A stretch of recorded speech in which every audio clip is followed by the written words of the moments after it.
All right, welcome everyone. Today's presentation is part of the Culture Builds Communities webinar series. This community-based project is designed to help Native communities plan and develop cultural facilities. Culture Builds Communities is a project of the Association of Tribal Archives, Libraries, and Museums. Major funding is provided by the Institute of Museum and Library Services and the National Museum of the American Indian. Thank you so much for being here with us today.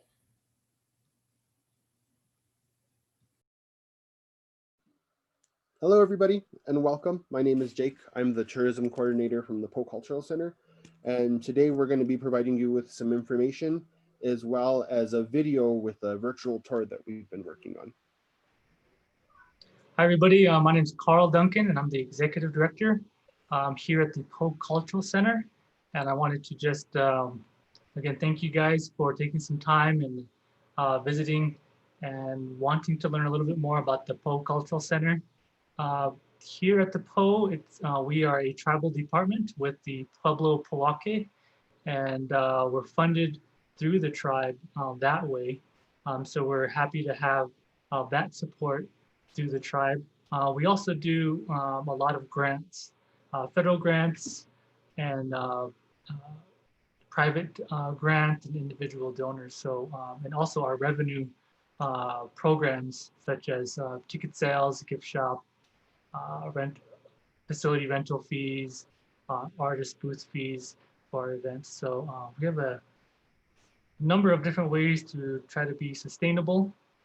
Actually, through this pandemic, we've been very fortunate to have a lot of support from different grantors. In the beginning, we asked for general support so that we could support our local artists in the area.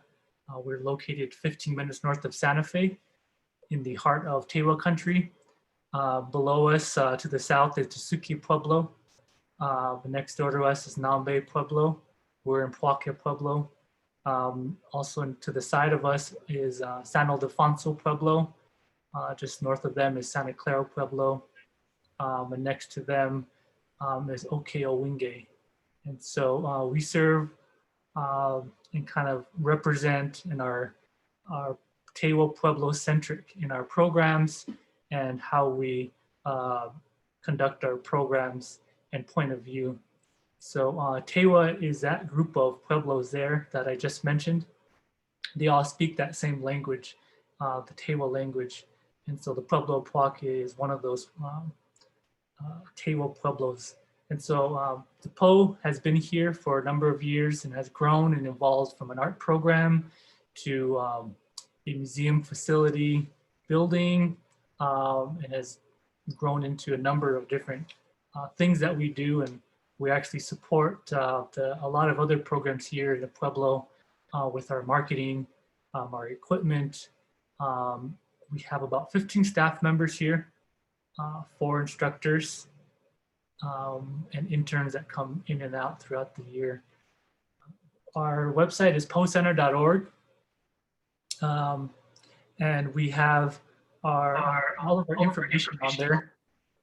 Our vision, in which we kind of did a relook and revisioning and a remission when I came in as the director here, and kind of pulled it away from a more Western way of looking at a cultural center or museum. We actually removed the word museum from our name. We used to be known as the Poeh Cultural Center and Museum, and we removed the "and" museum so that we could focus more on the culture. And the museum is something we do have in addition to what we do here, but it wasn't the focus. So the Poeh Cultural Center vision is to make life beautiful by bringing harmony into our lives. And that was kind of brought forth from some of our teaching from some of our cultural advisors. So that large, big vision, making life beautiful, the purpose of that is to bring harmony, balance into our community. And that's our goal. And our mission to accomplish that is to be a gathering place for the respectful and sustaining of Tewa traditions through three different concepts, through being, doing, and sharing. And so those three concepts help us to focus our reasons of why different programs exist. Being is more of the awareness, a respectful awareness of place, people, and circumstance. Um, and that being is the process and the manner in which things are done. And so it's those lessons, it's those way we hold ourselves and treat each other, and it's the we have in the being the cultural knowledge teachings, and those teachings are the foundation of everything else. And so the being encompasses our collection. We have about 1,300 items, and those items have stories, and those stories are reminders of how to be a good person. Also along the same lines is the archives, and our tribal archives is the same thing. We have about 1,700 and growing as we've kind of become the tribal repository for items. We're building our archives, and those have oral histories, audio, video, recordings of events, stories from elders, historical documents, photos, reports, and all of that. And so those again is the cultural community knowledge, the being. The next is the doing. So what do you do with all that knowledge? So that's the active maintenance. That's the activity of actually practicing it. And so that is where our cultural arts programs come in. And so we teach a number of Pueblo arts here. We teach Pueblo embroidery, weaving, native sewing for dresses. We teach a basket making and different types of pottery, black on black, micaceous, polychrome. And in addition to other kind of seasonal classes such as moccasin making, beading. And so we also teach jewelry here at a great studio. And also the language, we like to make sure we incorporate language in our classes. Our classes are native only. And so that's part of, and we also house the Tewa language department of the Pueblo here. So they have an office here in our facility. The next is the sharing. So the sharing is community education, whether that be tourist visitors or just the neighboring community around here. And so we share our arts and our stories through exhibitions. So our museum is kind of more public facing. It's to share those stories. We also have community events where artists can share their stories, their art to the public. And we have other outreach programs to work with other neighboring nonprofits to be a gathering space to share our Tewa culture. So that's kind of our concept of how we exist. The word Po means path in Tewa, and so we're a pathway for Tewa Pueblo traditions. So that's kind of an introduction of who we are, what we do. And so I'm gonna turn the time over to Jake. Jake is our tourism coordinator. He's more than that. He coordinates a lot of our art classes, and is really an all-around person, travel member here in Pueblo, Poeh, and really takes ownership over the different programs here. If you're ever in the area, make sure you get a tour when we reopen. A quick thing right now, we are closed due to COVID, but we are very busy on the back end with our staff.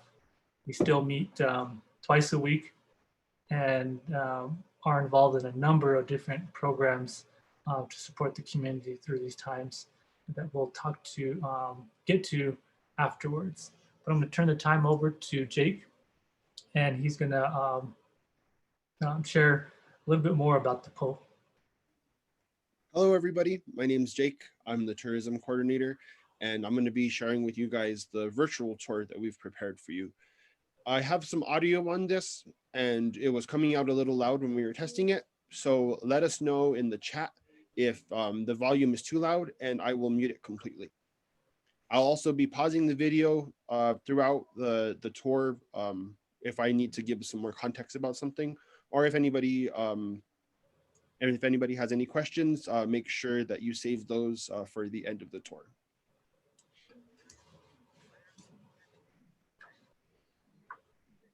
So the Poeh Cultural Center was established in 1988 to reverse the loss in Tewa culture. And we do that today through art exhibits, through archives, collections, community events, as well as arts classes. We have a few exterior shots of the building here, where you can see the mica, as well as some of the petroglyphs that we have painted on the sidewalk, including the Poeh Cultural Center logo right here. The Poeh Cultural Center logo, the triangle is supposed to represent the Tewa world, and the symbols on the left and on the right are water in its frozen form, as well as water in its defrosted form.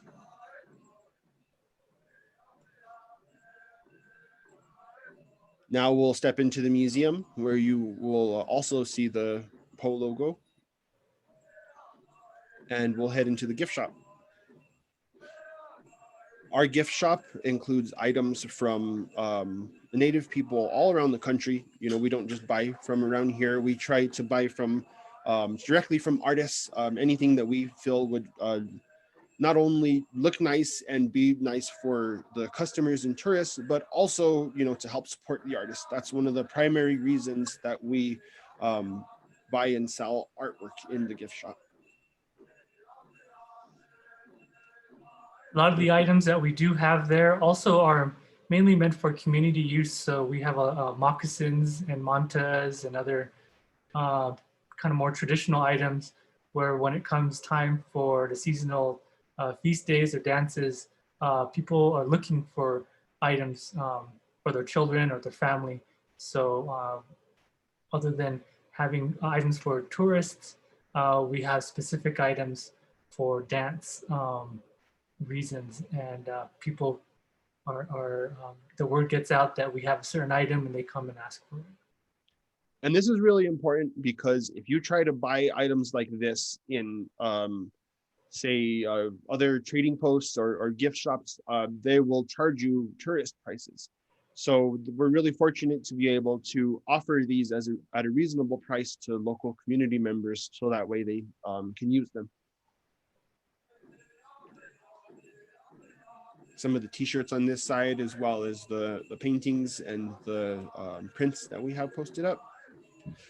We're walking now into the museum lobby, where we're going to be taking a look at today Na Po Meng, our permanent exhibit, as well as Poeh Poeh there to the right-hand side. As we're walking down the hall, you'll notice there's art pieces by various Tewa artists, including the sculpture on this side, and our the exhibit that's actually currently coming down. That's why you see a couple of these spots are empty, titled Clay to Vision. I'm sorry, Our Vision, Our Life, Clay to Painting. And that features an artist from San Ildefonso Pueblo named Ramos Sanchez, and an artist from the Pueblo Poeh named Glenn Gomez.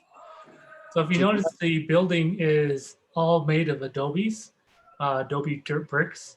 And so you can see the thickness of the walls there.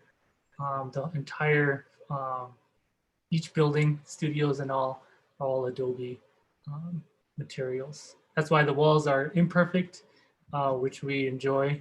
Each room is unique.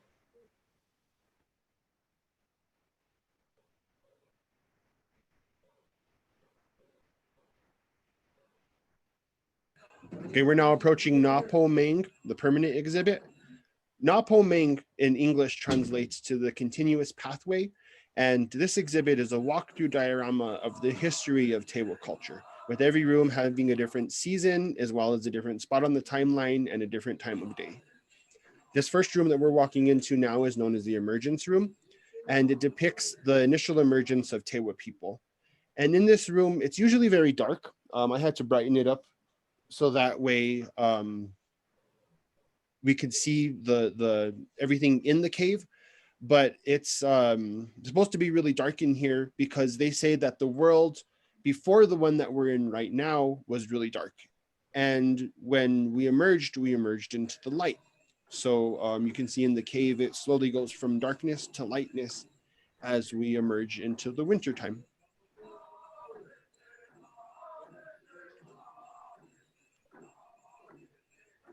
In addition to being themed with the winter season in this room also depicts the life when people lived in the cave dwellings in Poeh Cliffs and in Bandelier National Monument. We also have some hunting scenes throughout here and some animal scenes as well. So agriculture is something that separates us from a lot of other kinds of indigenous communities. Because we started cultivating the land really early on, it gave us a reason to settle in one place. So we began to build our homes and our structures around these crops. And it eventually evolved into modern day Pueblo architecture, such as the building that we're viewing right now.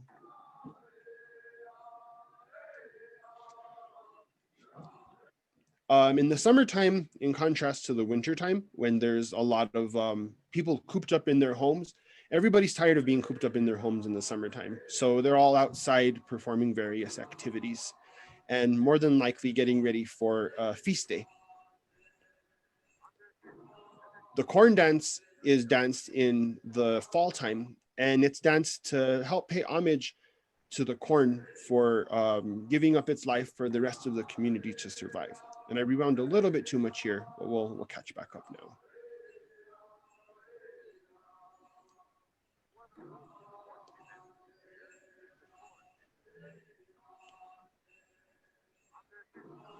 There's the corn dancers on this side. The other reason that we like to use this room is to talk about the Pueblo Revolt of 1680, where the Pueblo people of New Mexico rose up against their European oppressors. We also have a video that we play in the next room that talks about the Pueblo Revolt, and we'll show a little bit of a clip now.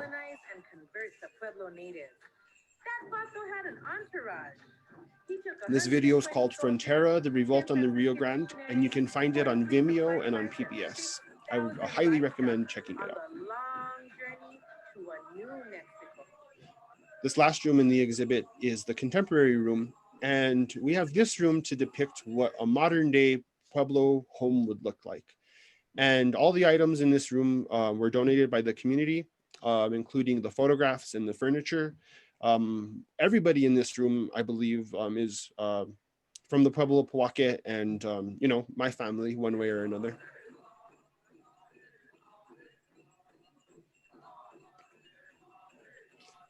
The next room that we're going to be taking a look at is the pottery for the project that we've been working with the National Museum of American Indian on. We've returned 100 pots from the Smithsonian. There's a little clip here of Tito Naranjo talking about that project. I'm not sure if you guys can hear it with how low the volume is now, but he's pretty much just describing how Tewa people don't live in a linear sense. We live in a circular sense. So things, you know, come back. And he's talking about how this pottery, you know, even though it was created and sent off somewhere else, it's following the cycle and it's returning back to the place where it originated. So we had a opportunity to work with the Smithsonian, and I suggest everybody take that opportunity, as what we're trying to do is create a new avenue for returning collections to tribal museums. And so we're lucky enough to have these housed here, and it's a co-stewardship in which we work together to take care of that collection.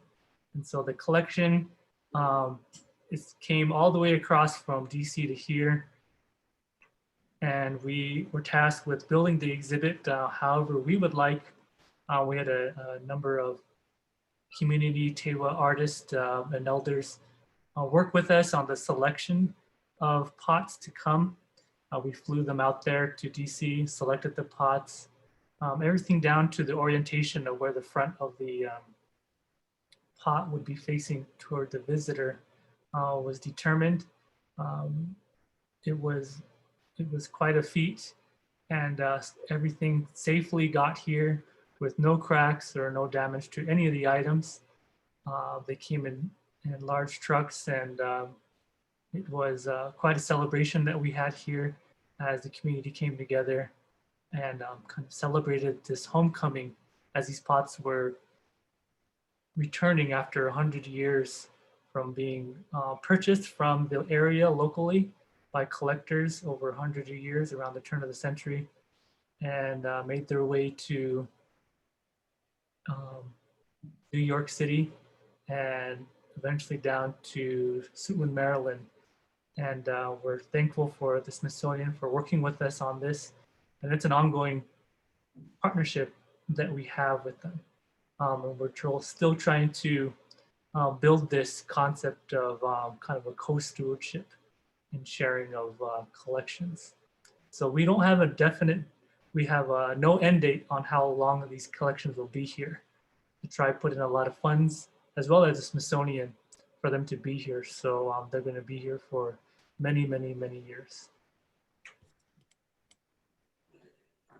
Okay, next we're going to take a look at the collections room. The collections is where we store all of the items that we have in the cultural center that aren't currently on display. Ruben Martinez, former collections manager, is going to be pointing out some of his favorite pieces in the art collection. Not sure if you guys are going to be able to hear him, but he's going to be pointing out pieces by Feliciana Viadyad and by Cordelia Gomez from the Pueblo of Poeh.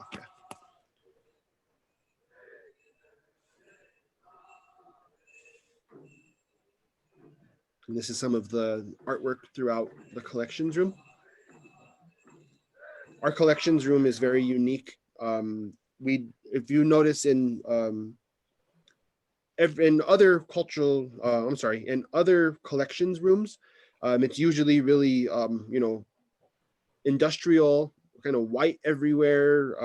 Everything's really kind of a Western idea of collecting. And in here, you notice that we're surrounded by vigas and adobe, and we do have the necessary shelves to store these items, but we tried to take an indigenous approach on things as much as we possibly can. One of the future things that we're looking at doing is we're looking at these cases and maybe not even using these closed storage cases and going to open storage. The main reason that these are alive and active and we want to use them versus putting them away.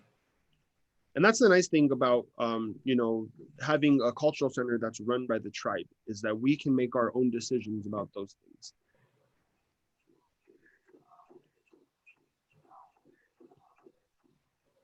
So Ruben, we have some of our art classes, such as pottery or so, and they just walk over when we were having the classes here, and they would, the instructor would pull out some of the samples of pottery and use them as a teaching tool right then and there for their class. And this is also what we hope that people can take from the Poeh exhibit as well. We have a study room where Pueblo people can request to view and handle pottery from the Poeh exhibit. Now we're headed to the art studios. And on our way over there, we're going to look at a few more of the petroglyphs on the sidewalk. And before we look inside the art studios, Ruben Martinez is going to talk to us about the adobe. Again, I'm not sure you're going to be able to hear it, so I'm going to do my best to summarize what he's saying. So we have multiple different buildings, and they're all plaster, or they're all built with adobe, but a couple of them are dressed a little bit different. These buildings here are dressed with more contemporary stone, which allows us to not have to replaster as often. We've decided to do that a couple of years ago in order to kind of not only maintain the visual aspect of it, but save a little bit of money on replastering it every so often. This building is the only building that we've kept with the traditional plaster though. This is the pottery studio. And the students as well as the instructors in the pottery studio have asked us to keep it with the traditional plaster. So every year it seems like, every couple of years we're out replastering the pottery building. And right now, Ruben's going to point out how this plaster washes away, and eventually it's going to look similar to our firing area where we fire the pottery. And he's going to point over to that direction now. So this is what the adobe looks like when the plaster has washed off and the adobe on the inside is exposed. And if we were to leave that building, that way it would eventually look the same way. Then first studio we're going to be taking a look at is the multi-purpose studio. This multi-purpose studio is used for multiple different classes. Right now we're using it to have live classes online for traditional sewing as well as traditional weaving. And the table language department also uses this studio as their headquarters. So you'll notice some of their props and their literature on the wall as well. We've also taught a wood working class and a cooking class in that studio. This is the pottery studio where we teach the polychrome pottery class, the black on black pottery class, and the micaceous pottery class. The black on black pottery class and the micaceous pottery class are running on Zoom as well. So those classes are being filmed and recorded in this studio.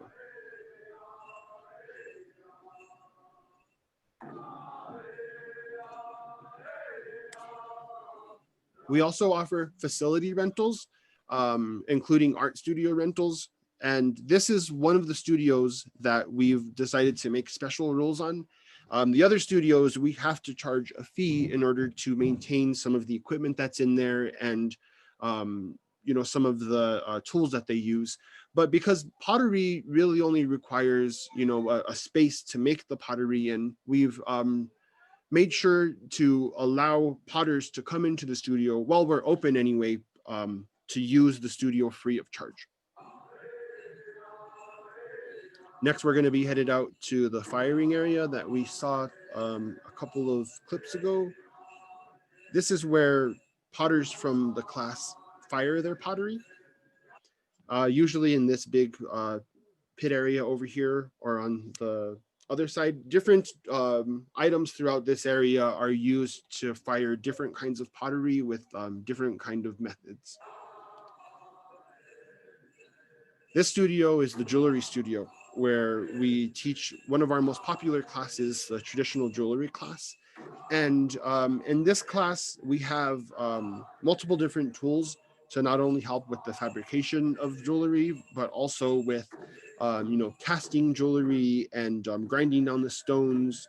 I'm not sure how much money we have invested in all of this equipment, but it's definitely one of the, we definitely have a lot of really nice equipment, is what I'm trying to say. We also, during lectures or certain events, we'll host them in this studio. So we'll clear out all the tables and chairs from here and have a lecture, for instance, on the Pueblo Revolt, or we'll rent out the studio to another nonprofit for their event, which we've hosted in the past.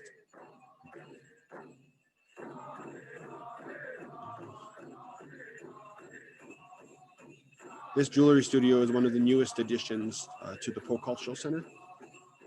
I believe it is the newest building, right, Carl? The no, the artist where the artist rent out is. Okay, so the jewelry studio and the sculpture studio, what we used to call the sculpture studio, are the newest buildings. This is what we, like I said, we used to call the sculpture studio. Today we use it to rent to artists for studio space.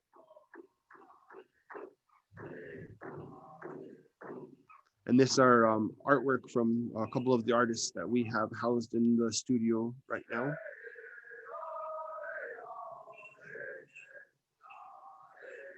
So we have with us renting Mateo Romero, also Daniel McCoy, and so they do their work there. They live nearby, but their homes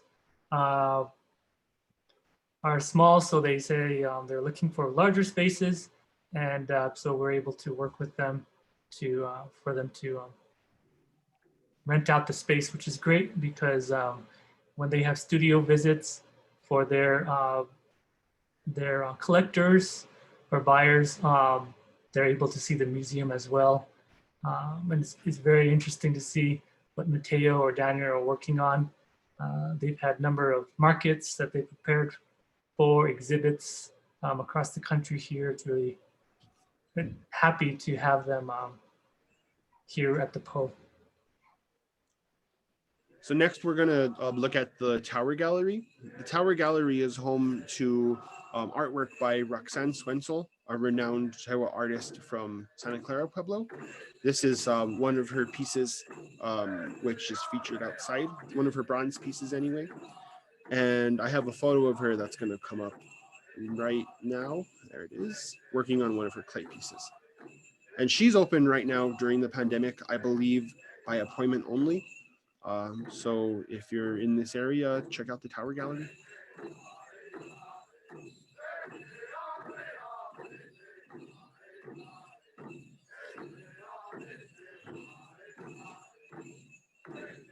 Next, we're going to look at the bread ovens that we have outside. In Tewa, we call these pantes.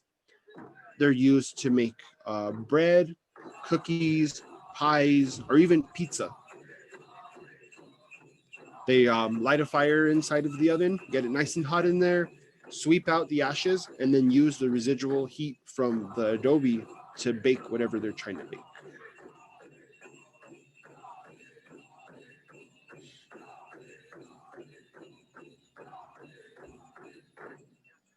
The next area that we're going to be looking at is our outdoor event space.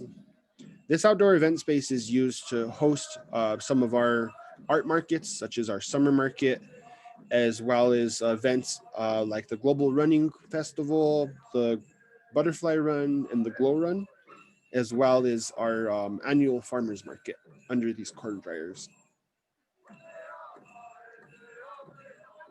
We also rent this space out as a facility rental.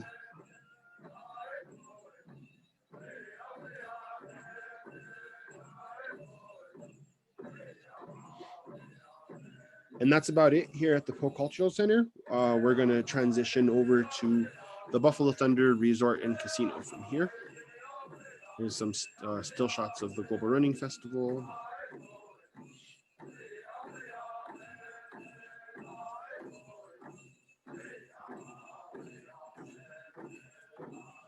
So the Buffalo Thunder Resort and Casino, the architecture and building was the Poeh Cultural Center staff were they heavily influenced the architecture and design of the Buffalo Thunder Resort and Casino, and you can tell in the rooms, in the artwork that's throughout the resort. Unlike other hotels where the artwork on the wall is probably purchased from Ross or some other store, all of the items throughout the resort are handcrafted by local artists. We also feature the Buffalo Thunder art collection throughout here, which is a completely separate collection from what we showcase at the Poeh Cultural Center. And the Poeh Cultural Center staff, we curate and manage and take care of that collection as well. The other programming that we feature at Buffalo Thunder is the Native Artist Showcase. One of the lobbies in there we've renamed to the Butterfly Lobby, and we use that lobby for our Native Artist Showcase, where Native artists can showcase their artwork, as well as the seasonal area for our farmers market.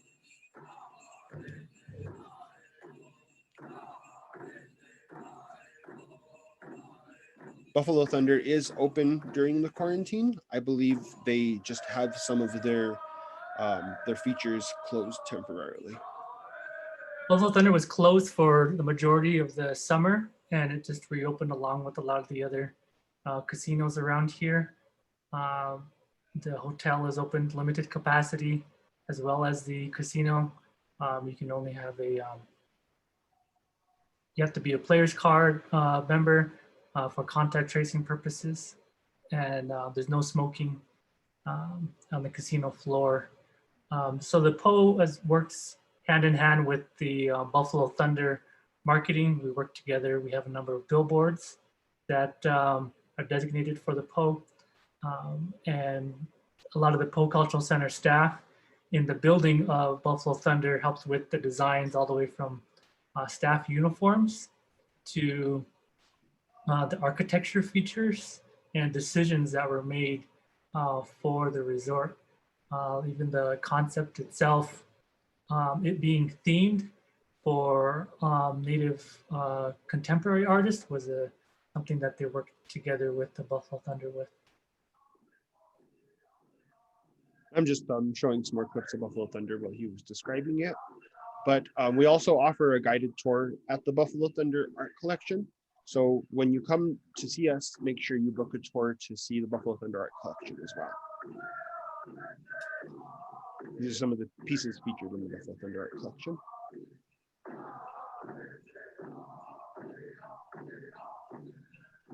And that's actually all I have for you guys for the virtual tour. From here, we'll open it up to questions and comments. Well, first, Jake, I'm going to go ahead and we're going to talk about some of our future projects and then also talk about what we're doing currently. Absolutely. So some of our, I'm going to go ahead and if you can stop sharing your screen. And I'm going to go ahead and share my screen here. So if you look, this is kind of what I was talking about before. It was the concepts of the Poeh, and we can have nice buildings and we can have a great collection, but it really comes down to why we are tasked with taking care of cultural items and cultural teachings and everything of why we are here, our purpose. And so making sure we have this in place is, I think, the very first step that cultural centers and tribes need to do. And we're happy to be able to have our advisors and elders share with us their concepts of how to organize ourselves and conduct ourselves. So operationally, we have this in our Poeh staff. We have different kind of color-coded business cards. Everyone is kind of grouped together in different areas, and they kind of know their piece of the puzzle that they help to make successful our mission here. So we've served over 100 tribal nations with some of our classes from different tribes. As you saw, we have a number of great studios. We're located right here in between all of these different tribes. So a lot of the classes are done after 5 o'clock. So a lot of the tribal members are working in the different tribes. They're able to come by and take a class in weaving or sewing, moccasin making, pottery. And so at night here, after the museum closes, we still have programming happening here. We also have been working to try to help Native artists develop. And so we've been working with different grantors to create a manual with other partners and have held trainings here for Native artists. We've also been working with the Smithsonian to work on museum development programs. So utilizing our space, their collection, our collection. We've opened up one of our museum training workshops, which was mount making, brass mount making. Because we had a jewelry studio, we're able to invite other tribal professionals to come down and participate with a Smithsonian-led training. And they used our facilities, and that was really great. Some of the brass mounts that they made were actually used in our Diwe Poeh exhibit. And so it was a great project, and we continue to collaborate with projects like that in the future. So we've are looking at different future projects. If you look at our collection space, we're getting pretty full. The collection is in the middle of the exhibit floor, and so we can't expand out.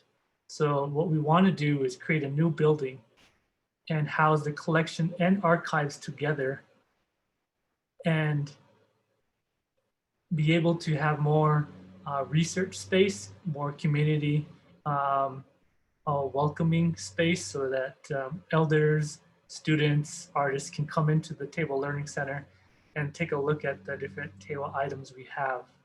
And that would be a kind of a standalone building that can provide more community-driven service versus the museum being more visitor-based. We also are working with the state of New Mexico to get a designation as an arts and cultural district. And so that's going to help us push out the Poeh concept into the surrounding area. So the commercial district here will also follow suit in a collaborative way. The aesthetic feeling around this area, it may introduce new building codes. It may introduce types of businesses that are going to be in the area, so that it all kind of coincides in this area. So we're all working hand in hand as we develop this area. We're located right off of the main highway that goes to Taos, that goes to Bandelier and up north. So we have a lot of traffic here, and being able to create a nice cultural district, it would be great. So we're working with the state and local business owners, tribal departments, tribal leadership to create a designated district here. We also have a part of that is the Poeh Park, and we're hoping to build that park here in one of the lots we have. And that's going to provide an outdoor space for learning, exercise, as we want to become, again, a gathering place. So families will have another reason to come here, stay here, learn about the space. We're right in the center of the Pueblo. So we're really fortunate to have those items. The things that we're working on today, we've been really busy with community projects. We've created a let's see, I'm gonna spotlight my video, a series of masks. And so these masks were made from table artists. And so we have different pottery designs. This is from a collection that we have of Wesley Vigil from Tosique Pueblo. Each of these are from the different Tewa tribes here, because we wanted them to feel proud about wearing a mask and we want them to wear a mask. That was from Palaragoyo, from Okeowinge. Sorry, this red one from Rose Simpson, from Santa Clara Pueblo, as well as another color version from Rose Simpson, Eric Fender, Sal Defonso Pueblo, pottery design, and Sean Tafoya, Santa Clara Pueblo, and Poeh here. And so we handed out about 100 or so to each of the Tewa tribes, have done drive-through events. We've given out about 4,000 masks so far. We also created some tribal masks. This is the tribal seal for the Pueblo Poeh, and this is a pottery design from one of the pots in the Buffalo Thunder collection. And we've also started a campaign called Fight the Virus. If you look at some of our social media, we have this campaign going on where we have a number of about a dozen or so billboards around here that showcase different reasons to wear your mask. And they have images from artists displaying illustrations of of youth, of families, of mothers wearing masks. We have photos of people wearing masks, encouraging people to wear masks. And so we've been really active in that. We have little yard signs that we put out throughout the community, in yards, in intersections, in the business corridor, reminding people to fight the virus and to mask up. We've also started things on Facebook like Mental Health Mondays. We have Talking Circle on Thursdays where we use Facebook to connect with other artists, other tribal leaders during this time, and been heavy on social media and virtual ways of doing programming. We've also created a Facebook marketplace where we have a number of Native artists signing up for that, and they can present and post their art on Facebook, and they can sell their work directly with a number of the public, whoever inquires on their art. And we just promote them. So all we do are we're just kind of promoting the artist. And as our gift shops close, as a number of our artist markets are all closed, we still wanted to support them. That was a huge thing. That the biggest worry that we had were our artists. They're going through economic hardship. We also wrote grants and would be able to provide over $25,000 worth of artist relief grants for Native artists in this area. The Poeh Artist Relief Fund, and we've also given out money for artists to submit art for a virtual exhibit or to submit videos for virtual video art demonstrations. So we've been trying to find ways to still work with artists to support the community. Early on, we did a distribution of starter plants in the beginning of the pandemic to tribal households and distributed those. We also have some of our staff helping with the senior center program here with the Meals on Wheels program, driving meals to the seniors in the Poeh area here, Nabe area. So we've been really busy, continuing to still make sure our partnerships with the Smithsonian are going on. They've been very helpful, financially helping us to, again, funnel the money to the artists so we can buy art from them. We can hire them to do some community awareness, health issues campaigns. So they were hiring artists to illustrate designs to promote mask wearing and all of that. So we've also been helping out with the checkpoints here in the community. For a number of time, there was a tribal checkpoints at the different roads, and they were using a lot of our tents for that, and also some of our signage. We have a nice printer here. We're printing signage for the different departments, requiring masks, giving out sign holders, designing things, pushing their information out on social media, helping other departments with virtual programming. As we've kind of gone through the ropes, learned from our different classes. This is our third semester. We've been teaching art virtually through this process. We've done wellness activity workshops. So the main thing here is we're lucky to be able to be working here and healthy so we want to be able to use our time the best we can, and so we're always thinking of something to do next, but to do it in a safe way. So those are the things that we're working on. And again, like Jake was saying, we'd like to open it up to any questions or thoughts or comments. I really appreciate, again, all of you that have been here. I'm going to go through some of the chats real quick and see if there's any questions about our budget. The tribe funds, a lot of our budget, the majority of it, I like to kind of plan that the tribe kind of pays for, say, current operations. So it's kind of status quo, paying for existing staff and existing operations. If we want to do other things like buy new stuff, to hire new staff, then we go ahead and write a grant and try to provide funding through that. We also, again, have revenue portions. We have about, say, about half of the budget is about 3/4 is tribal, and about 20% is grant, and about 5% is revenue. So the revenue, we charge admission to the public. We also have our summer and winter market. We have about 100 or so artists, and they pay a fee to have a booth.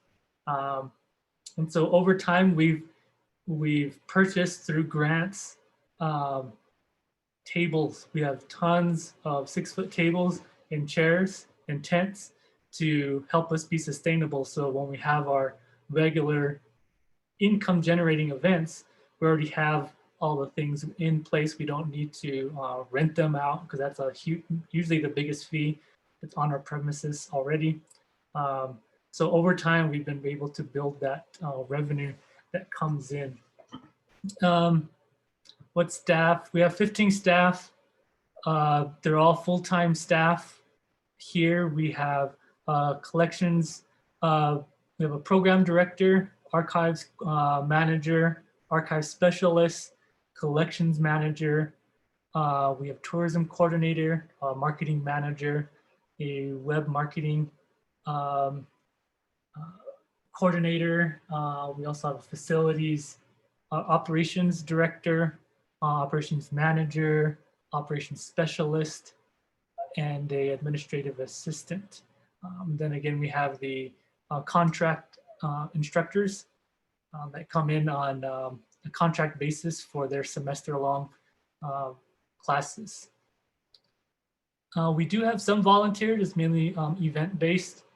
We have also interns that we work with the Institute of American Indian Arts, and some of the students can get credit for working in our archives or collections. Also youth interns from the tribe during the summer. We have some youth that come here as tribal members to have an intern or summer job. Also conceptual planning took place throughout the years, and it's kind of developed. I have here with me one of the plans here for the Poeh. This was an early plan, the layout of all the different buildings spanning from this tower all the way outwards. And this plan has gone through different renditions as buildings have and needs have changed. We had a sculpture facility building, but we kind of seen the need to shift to more traditional arts instead of kind of Western-based arts.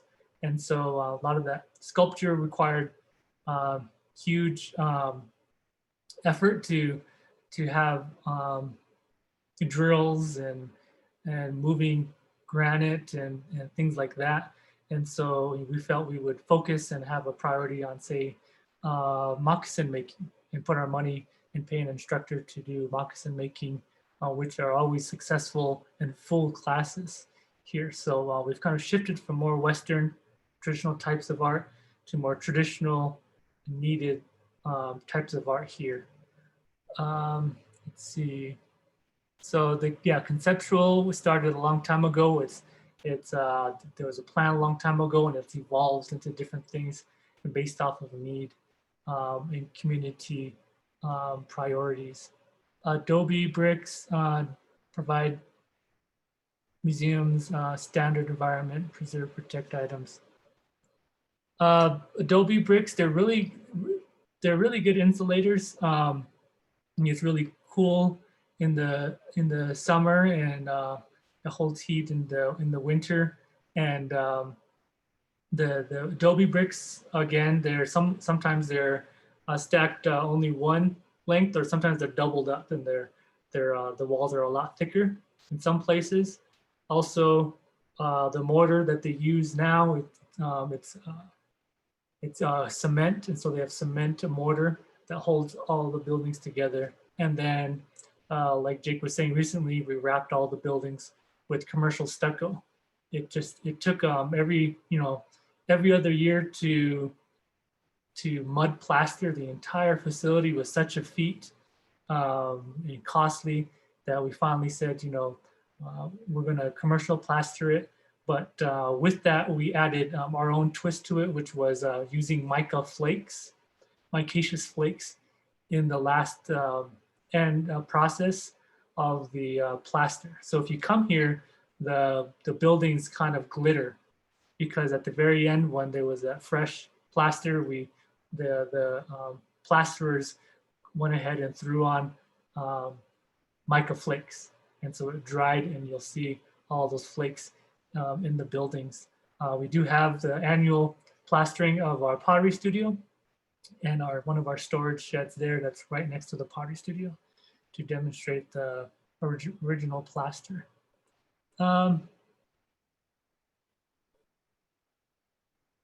There's a one-sheet report. Hopefully you got that before when I did that. Security system, yeah, we have cameras here. We have kind of two sets of cameras. We have the regular hardwire coaxial cameras that came with it when the building was first built, and that's hardwired here. We have a DVR in the security room. We also, in addition to that, added Wi-Fi cameras, and so those cameras are spread out, and we can connect them Wi-Fi and check those out too. So one system goes down, we still have the other system. Is it possible if concealed? Yeah, we have double walls.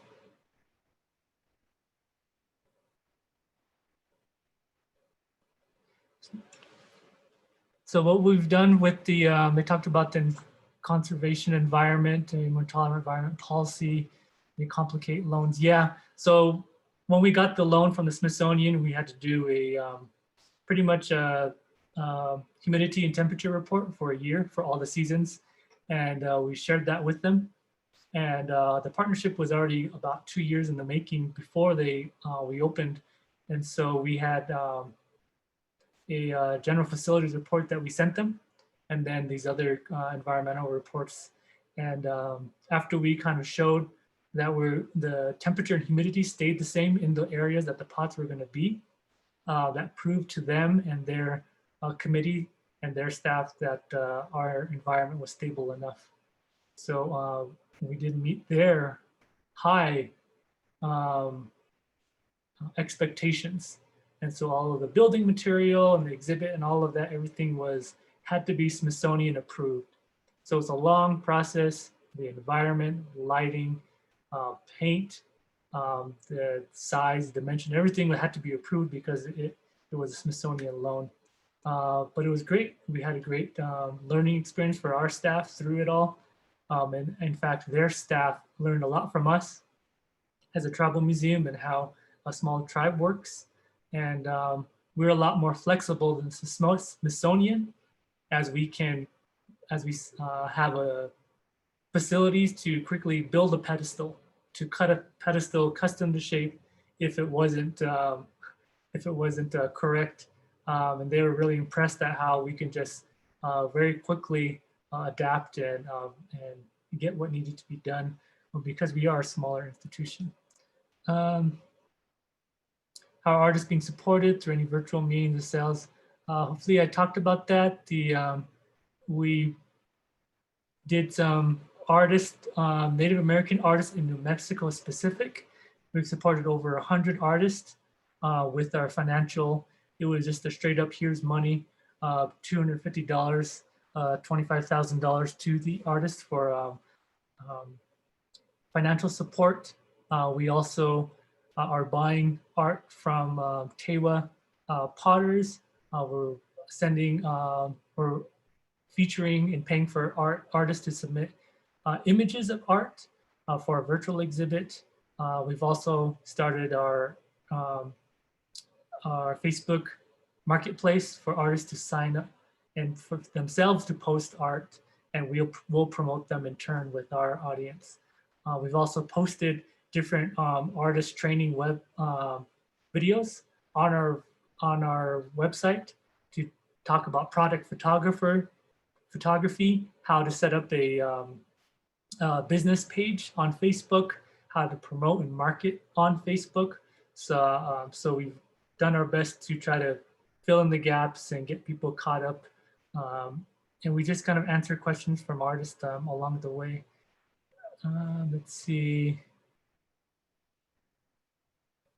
Again, we're paying the artists for different artwork that helps with our community programming, paying them to come on to some of our virtual programming as well.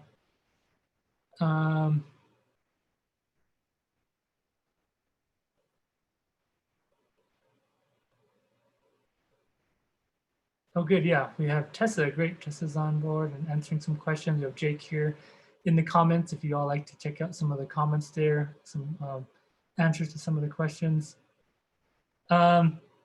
Yes, the one question, are the pots on long-term loan rather than repatriated due to NMAI policy exceptions in NAGPRA? Yeah, none of these pots, and we didn't want any NAGPRA kind of umbrella pottery coming back, just because, you know, the community didn't want that.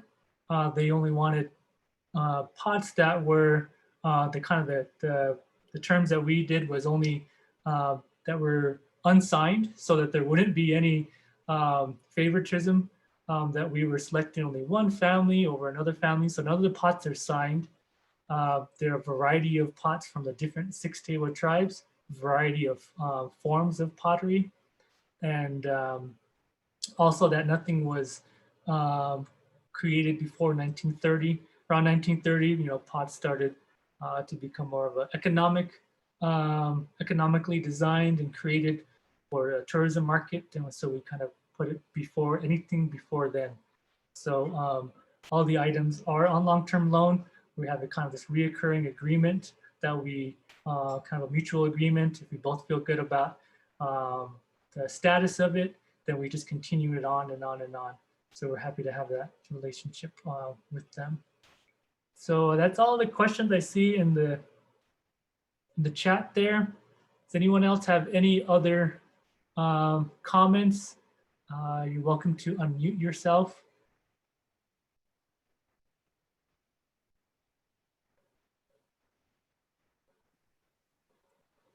Hi, this is Jessica Winstaffer with Chickaloon Village. Can you hear me? Yes. Great. Thank you so much to both of you for such an amazing presentation. I actually got a chance to visit there a couple of years ago in association with a conference, and it was amazing, but there's actually so much more I learned in this presentation. So thank you very much. I guess I just wanted to express the amazement of all the programs that you are doing and in charge of, and let you know that it's a huge inspiration. And I really appreciate how thorough you were in explaining the cultural background and thought process that went into making so many of the decisions you made. And that's super inspirational. And I look forward to sharing this recording with our council members as we kind of are at that inception of planning. So thanks again. You're welcome. Yeah, thank you. We have had other visitors from other tribes ask about creating a cultural center. The main point I always wanted to make to them was that you need your tribal council and tribal leadership support. That's the main thing you need. And always communicating with them, projects, ideas. We had some of our tribal leaders go to DC for this Smithsonian project. We had a lot of our tribal elders go out there who are on council and making presentations. The majority of our staff are tribal members who are in council. And so it's great to have that support and be able to, again, serve the community. And a lot of our programming is based off of community, tribal holidays, events.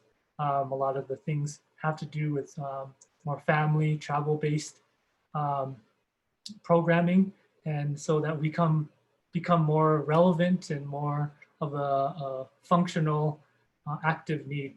So I would say the majority of our programming is all more inward facing for the community well-being. And we also have, tourist-based and other programs, but that's kind of secondary to, again, our main need. Even right now, as we're closed, the visitor portion is closed, but we're still functioning for the community. Any other questions?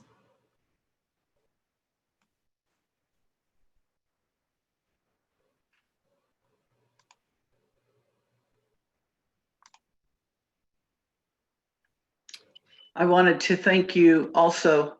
I'm from the Museum of the Pawnee Nation in Oklahoma. It's been several years since I visited the Poeh Center, and I wrote on here that your team's presentation makes me want to come again.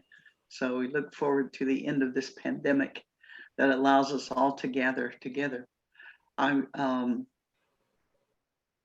was very pleased, and I want to thank Atom, Melissa, and Susan, and the Poeh team for your presentation by people who live the culture, as opposed to people who come to the museum to create the culture or recreate it for visitors.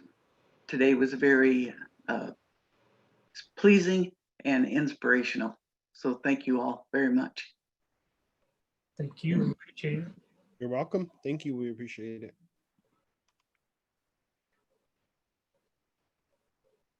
Any other thoughts, comments?